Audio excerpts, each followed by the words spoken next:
Kasi parang biglang nawala yung kanya confidence na susuportahan ako ng kumpanya na to.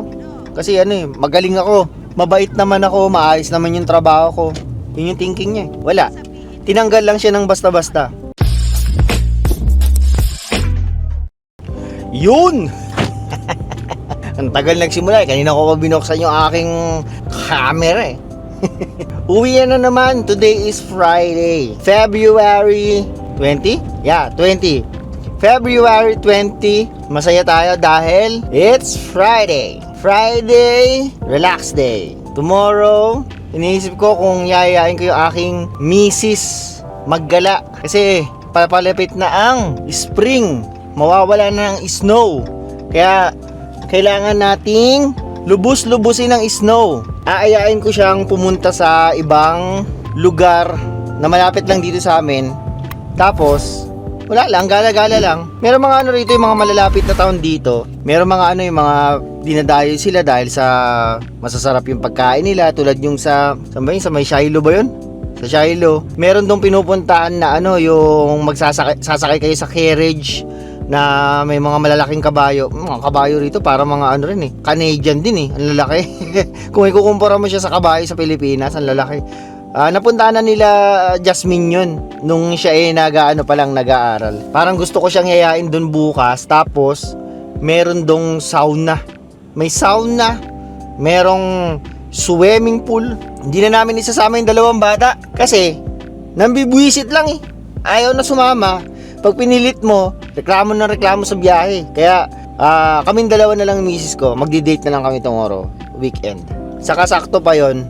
Wala siyang pasok. Tapos alam ko merong malapit doon. Meron yung parang masarap na mga cookies, mga ganyan. Yan ang maganda pagka yung naayos mo na yung mga Kapag wala ka nang iniintindi dito sa Canada. Alam niyo naman tayo mga Pilipino, yung pagdating natin dito, ang dami nating intindihin, 'di ba? Lalo na kami, yung mga temporary foreign workers, TFWs. Laging kinakabahan dati dahil sa status nyo, yung kung anong mangyayari, ma-approve ba, ganito, ganyan.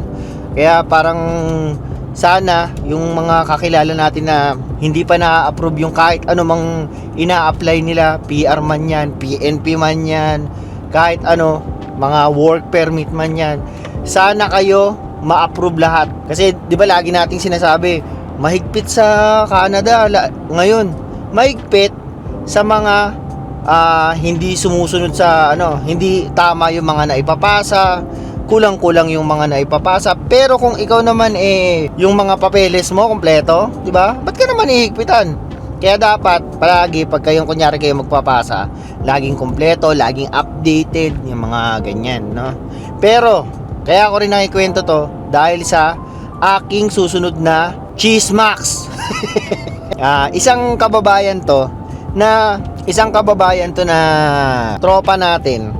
Student siya, nagsimula rito. Ang kanyang program ay sa mga meat processing din ganyan. Pagpunta niya rito okay lang. Nag-aral siya 11 months aral. Walang problema. Tuloy-tuloy aral. Tapos at that time meron pa siyang kasi di ba pagka student ka rito, pwede ka naman talagang mag part-time job. That time pwede pa sila mag full time. Yun yung oras na kailangan ng Canada ng mga manggagawa. Yun yung mga time na bitin yung mga yung workforce ng mga employers dito, yung mga companies dito. Kaya ang ginawa ni Canada, imbis na kung ikaw estudyante, 20 hours lang yung iyong pwedeng trabahuin, ginawa nilang 40 hours full time. Mag-aaral ka tapos magpo-full time ka na. Yung natin, yung tropa natin, buhay na buhay. Kasi full-time job eh. Tapos wala naman siyang ginagastos na kung syempre yung sa tuition lang naman niya, meron naman siyang pang tuition, pambayad, mga pangkain, ganyan. Tapos full-time pa yung kanyang trabaho. So yun, okay.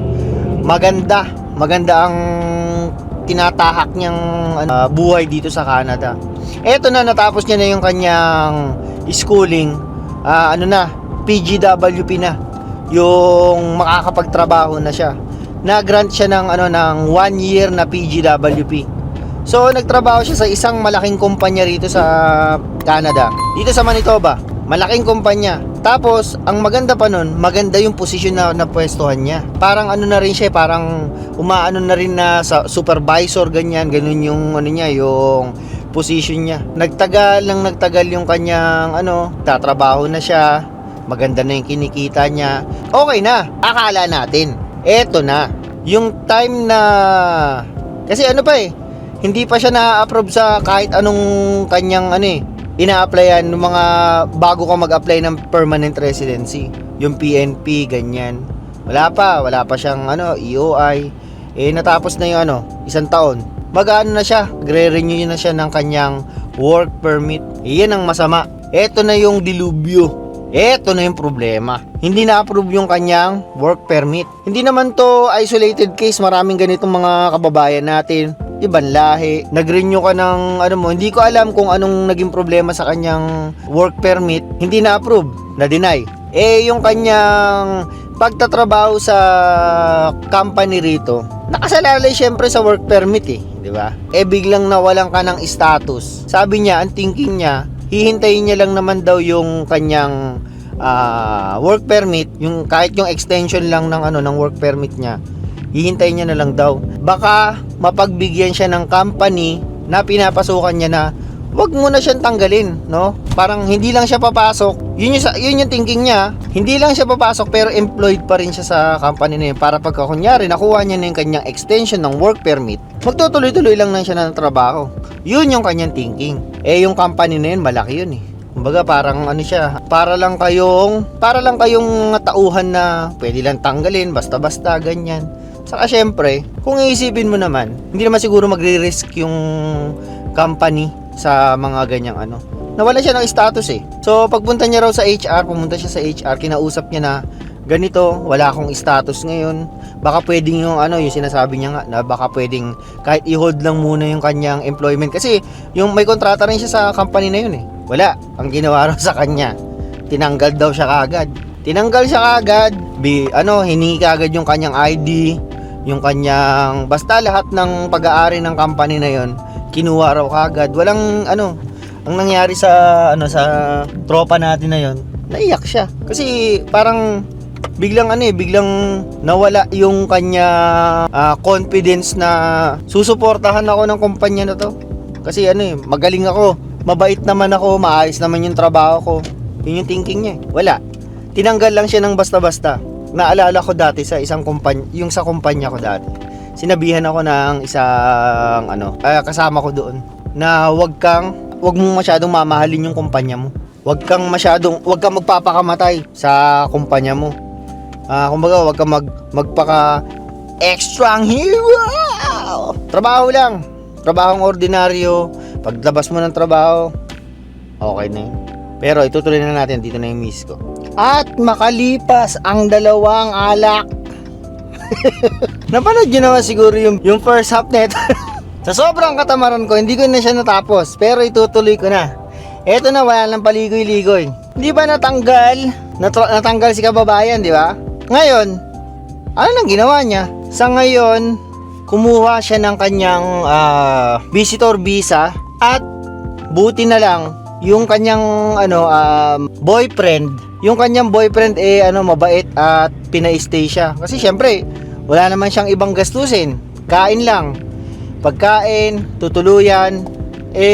Yun ang ending ng ating istorya. Pero, to summarize, nawalan siya ng status dito sa Canada, di ba? Nag-student siya, nagkaroon siya ng work permit. Ngayon, nung i-renew niya na yung kanyang work permit, yung PGWP niya, hindi na na-renew. Nagbaka sakali siya sa kanyang kumpanya na hindi kagad siya tatanggalin. Hindi siya kagad i-terminate kasi hihintayin lang naman yung kanyang work permit Pero hindi ganoon ang patakaran ng mga kumpanya rito sa kanang Canada Pagka ikaw once na nawalan ka ng status na work permit, ganyan, hindi ka na pwede talaga magtrabaho. So tatanggalin ka na ni company.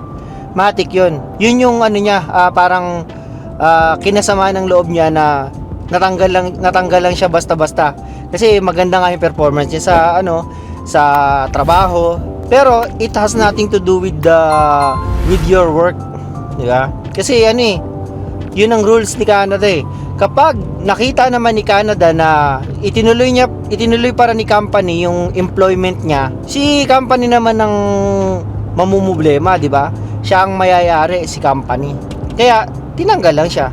Pero yun nga, ikisinama ng loob niya kasi akala niya bibigyan siya ng extension or i-hire lang siya. Parang alam niyo yun, kahit hindi siya pumapasok sa trabaho, naka-hire pa rin siya, hindi pa rin siya tinanggal ni company. Yun ang iniisip niya. Pero hindi ganoon. Yun, natanggal siya ng trabaho, nawalan siya ng status. Ang kinuha niya na lang visitor's visa. Pagkuha niya ng visitor's visa niya, buti na lang yung boyfriend niya mabait. Pinay-stay na lang siya dito sa Pero ang good news pala ngayon, naghihintay na lang uli siya ng kanyang work permit. Nakalipas na yung na ilang buwan na nakalipas na naka-visitor visa siya. Kumuha na rin sila ng na immigration lawyer para hindi na sila manghula kung ano yung mga dapat gawin. Ngayon, hinihintay niya na lang yung work permit niya. At swerte niya, yung boyfriend niya, maganda yung business dito. Merong magandang business. Kaya, kumbaga kaya silang suportahan dalawa kahit yung boyfriend niya lang yung sana all yung nagtatrabaho. Para lang clear tayo. Wala siyang nilabag na kahit hindi siya nagtrabaho kasi visitor visa lang siya. Kaya swerte. May malas pero may pagkaswerte. Kasi yung iba pagka ganyang sitwasyon, wala, uwi na yan, di ba? Pero siya, tingnan nyo, nakapag-stay. At sa ngayon, hintayin na ng work permit. No, yun lang. Yung susunod na video ko mas maganda, mas interesting kasi tungkol sa mga kababayan natin na nag-away sa kumpanya. Ayun, natanggal. Kikwento natin yung detalye itong susunod na video, no? Yun lang. Like, share, subscribe yung mga alam nyo na yun eh. Sige na, paalam.